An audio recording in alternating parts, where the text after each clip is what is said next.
Do subscribe our YouTube channel and press the bell button.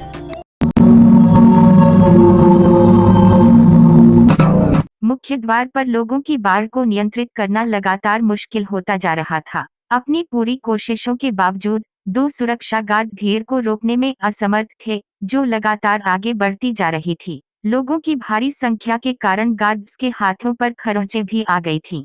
कई असफल प्रयासों के बाद स्थिति को नियंत्रित करने में असफल रहे, तो गार्ड्स ने अंततः पीछे हटना शुरू कर दिया। बाहर से लोग खुद को नियंत्रित नहीं कर पाए और बलपूर्वक मॉल में प्रवेश करने लगे। कुछ तो गर्मी से पहले ही थक चुके थे और कुछ दौड़ भाग के कारण हांफ रहे थे। मॉल के अंदर घुसते ही उन्हें राहत मिली। मॉल प्रबंधन चिंतित हो उठा। इतनी बड़ी भीड़ देखकर काउंटर पर शेयर भी घबरा गए। उनके चेहरे पर भीड़ के भयानक दृश्य ने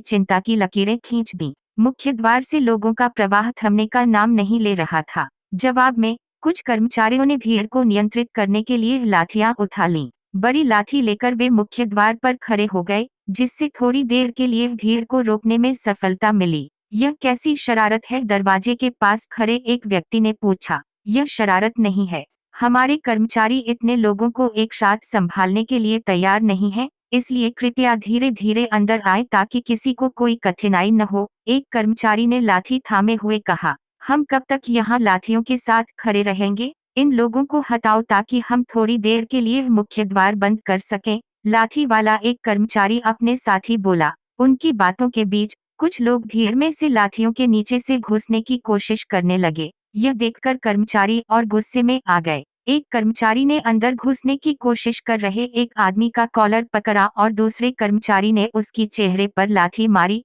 जिससे उसके चेहरे से खून बहने लगा। यह दृश्य देखकर भीड़ में भय और आतंक फैल गया। मॉल के कर्मचारियों ने चिल्लाना शुरू कर दिया और भीड़ को और डराने की कोशिश की ताकि वे पीछे हट जाएं और वे मुख्य द्वार बंद कर सकें। तभी सुरक्षा गार्ड्स भी कर्मचारियों के साथ शामिल हो गए और उन्होंने भी मोर्चा संभाल लिया। इन लोगों को पीछे धकेलने में मेरी मदद करो, एक गार्ड ने पहुंचते ही कहा। लाठियों के साथ कर्मचारियों और गार्ड्स ने मिलकर लोगों को में फंसे थे उन्हें बाहर केला और जो लोग द्वार काटने में सफलता मिली। अंततः उन्होंने मुख्य द्वार बंद कर दिया। जैसे ही द्वार बंद हुआ, सामने खड़े लोग नाराज हो गए। चलो यहाँ से, मॉल बंद है और ये लोग केवल अपने लोगों को ही अंदर जाने दे रहे हैं, सामने से किसी ने चिल्लाया। यह कैसी मजाक है? हम सुबह से मॉल के खुलने का इंतजार कर रहे थे और इन्होंने कुछ ही लोगों को अंदर जाने दिया और फिर बंद कर दिया। यह तो सरासर अन्याय है। पीछे खड़े लोग आपस में शिकायत करने लगे। पूरी ड्रीम बाजार टीम आपसे दिल से माफी मांगती है।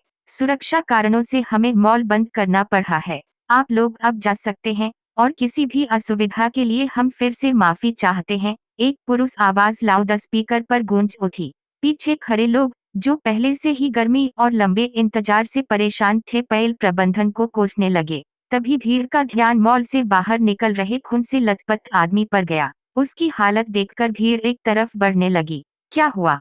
क्या हुआ? भीड़ में हर कोई उस घायल आदमी की ओर देखकर पूछने लगा। वे लोग हिंसा कर रहे हैं, लाठियों से लोगों को मार रहे हैं और उन्हें मॉल से बाहर फेंक रहे हैं। अंदर कुछ खास नहीं है, आप सब यहाँ खड़े रहकर सिर्फ अपना समय बर्बाद कर रहे हैं, उस घायल आदमी ने दुख भरे स्वर में कहा। तुम्हें किसने मारा? पीछे से किसी ने गुस्से से पूछा। मॉल के कर्मचारी, ये सब गुंडों की तरह बर्ताव कर रहे हैं, घायल आदमी ने जवाब दिया। मेरे बच्चे को भी इनकी वजह से चोट लगी, एक औरत ने चिंता भरी आवाज में चिल्लाया। यह कोई भव्य उद्धा ही है, उन्होंने हमें यहाँ बुलाकर बस अपमा दंडा किया है, एक आदमी ने अपने बच्चे का हाथ पकड़ते हुए कहा। भीड़ में लोग इस घटना की चर्चा कर ही रहे थे कि किसी ने पत्थर उठाकर मॉल के साइड के कांच पर फेंक दिया। कुछ ही मिनटों में कांच चकनाचूर हो गया, जिससे भीड़ को मुख्य द्वार के अलावा मॉल में प्रवेश करने का एक और रास्ता मिल गया। टूटा हुआ कांच देखकर वहां खड़े लोग एक एक करके मॉल में प्रवेश करने लगे।